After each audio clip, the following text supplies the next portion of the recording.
Let's talk Valentine's Day drama. First of all, these are super cool. The dollar store has been bumping it up with whatever the hell. I used to just get cards. Now they're getting skateboards.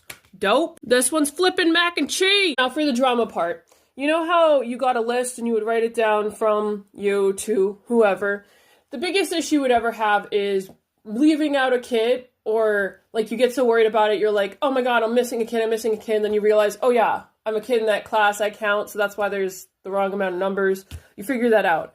The issue I had was this year, I didn't get a class list, and they wouldn't provide me with one because they didn't want me to spell anyone's names wrong. Yeah, does that make sense to you? Because it didn't make sense to me either. So I was asking my husband, and he's like, well, they just don't want a kid to be offended. Now listen, my name is Sarah, with an E.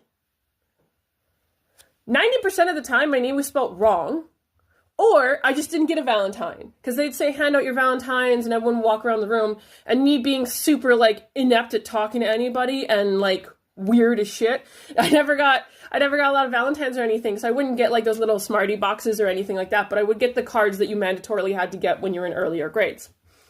So I thought spelling the names wrong is just a natural part of the world. My husband's name's Zach, so Z-A-C-H, Z-A-C-K, you know, S-E-R-A. No one's going to know that unless you give me the class list. And I was like, I don't understand. I just don't. Until Zach explained to me that it is easier for these teachers to just have all of Jason's things in one and saying to a friend from Jason, so they can walk around without looking and hand it in one at a time to everybody's thing without having to search everybody's names, because the kids are too young to look at each person's name and put it in the correct box. So they just want to save time. They have a group email for the parents, so they could have just typed in one big thing and inputted it. So to understand, my hair. Long story short, I worked at a summer camp for a bunch of years. So the beginning of the week, we would get 10 to 12 children and every single parent. And then each parent would blurb as much info at you, whether the kid has dietary issues or pees the bed or anything like that. And then they're gone.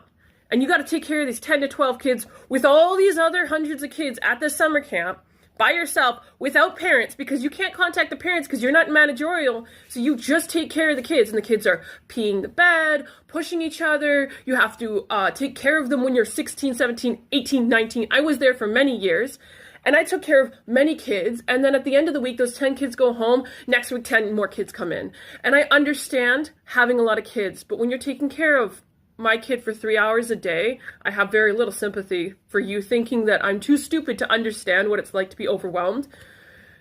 Because I'm not. Maybe it's all just nonsense. Happy Valentine's Day!